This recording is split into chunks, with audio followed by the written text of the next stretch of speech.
여야 공방은 지금 사실 오늘도 이어졌습니다. 국민의힘 주진우 의원은요, 그동안 경조사나 출판 기념회를 통한 기타 소득이 있었다는 이 김 후보자의 해명에 대해서 연일 집중 공세를 펴고 있는 상황이죠. 주 의원 오늘 목소리 한번 들어보시죠. 금액이 너무 커요. 겨우 4번의 이벤트에 6억 원을 이제 받은 것이거든요. 출판 기념회가 있었다고는 하지만 기타 소득의 인세 부분을 보면은 이 5년치 합쳐도 600만 원에 불과하거든요. 인세로 받았던 돈이 액수가 적다는 뜻이에요. 책은 실질적으로 많이 안 팔렸다는 뜻이겠죠. 그 이해관계자들과 함께 전부 돈 거래를 할 가능성을 배제할 수 없는데 그 이해관계에 있는 사람들이 와서 돈을 내놓고 가는 것은 국민 입장에서 봤을 때 유착관계가 생길 수 있는 겁니다. 이게 굉장히 큰 저는 자백이라고 생각하고요. 제가 잘못 말씀드렸는데 저 발언은 이제 20일이었고요. 오늘 SNS에 올린 글을 소개해 올리도록 하겠습니다. 김 후보자가 최근 5년간 국회 사무처에 신고한 강요가 800만 원에 불과하다면서 출판 기념회를 통해서 얻은 수입도 공개해야 한다. 이렇게 주장을 했습니다. 신고된 책 인세를 미비한데 이 출판 기념회에서 받은 현금만 수억 원이 되는 거 이게 말이 되느냐? 이런 지적을 하는 것 같아요, 우리 윤 변호사님. 그러니까 저게 이제 그 본인이 확인된 수입 대비 쓴 돈을 합치면 중간에 비는 게 8억 정도 빈다는 거잖아요. 네.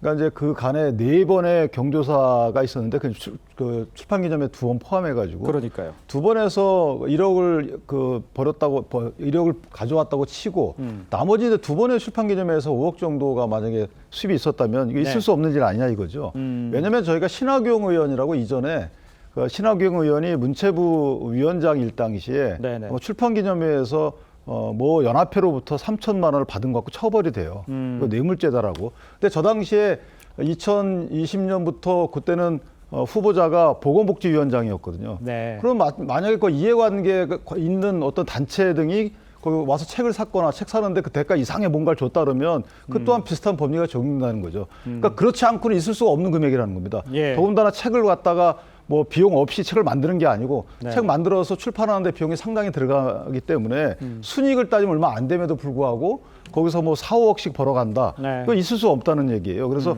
그 부분에 관련돼서 책의 발행 부수를 먼저 얘기하게 되면 그러면 그거는 충분히 계산이 가능한 거기 때문에 그런 식으로라도 본인의 소명 절차를 밟으라 이런 취지의 주진우 의원의 아마 주장인 것 같습니다. 네. 일단 뭐 출판 기념회를 2차례 하고 경조사가 한 차례씩 있지 않았겠습니까? 뭐 국민들의 눈높이에는 맞지 않을 수는 있긴 하지만 아마 많은 분들이 알고 계실 거예요. 유력한 정치인들이 경조사를 치르거나 그다음에 출판 기념회를 하는 경우에는 꽤 많은 돈들이 들어오는 것이 현실입니다. 네네. 어떤 의원의 경우에는 집회 개수기를 마련해가지고 그 현금을 세웠다라는 그런 말까지 나올 정도군요.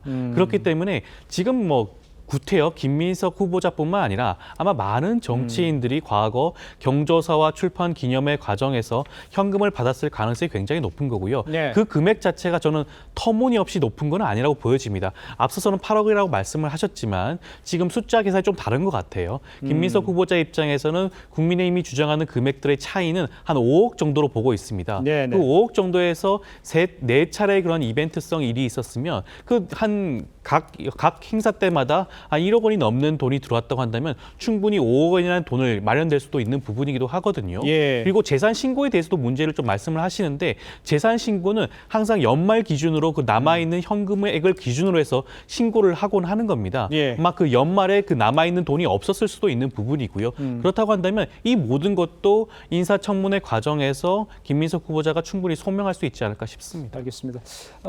국민의힘은 이 김 후보자가 이 중국 칭화대 석사 논문에 이 탈북자라고 표현되신 북한에서 도망갔다라는 뜻의 이 도북자, 또 배반하고 도망갔다라는 뜻의 반도자 이렇게 표현을 썼다고 이 지적하고 나섰습니다.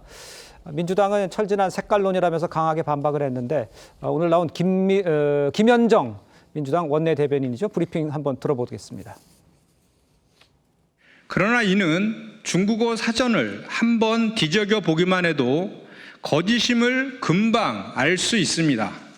도북자, 반도자는 중국 내에서 탈북민을 지칭할 때 일반적으로 쓰이는 표현입니다.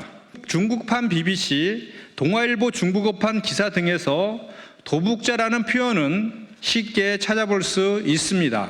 배신자라는 부정적 의미로만 몰아가는 국민의힘의 주장은 억지 주장의 철진한 색깔론일 뿐입니다. 국민의힘은 언제까지 아니면 말고식의 꼬투리 잡기로만 일관할 것입니까? 네, 최 소장님 말씀해 주시죠. 그러니까 지금 이 표현이 중국과 우리나라의 차이점을 좀 이해할 필요가 있는데요. 중국은 북한이랑 범죄인 인도 조약이 체결되어 있는 나라예요. 네. 그래서 이게 일종의 어떤 중국에 사용되는 거의 공식적인 표현에 가까운 거거든요. 그래서 한국은 아예 북한과 이제 체제 대립 상태지만 예. 중국과 북한은 우방 국가이기 때문에 아예 이제 그래서 실제로 다시 이제 송환되기도 하는 거기 때문에 예. 그런 어떤 법적, 제도적, 정서적인 차이 때문에 그런 거기 때문에 이걸 과도하게 색깔론으로 보는 건 적절하지 않다고 생각합니다. 네.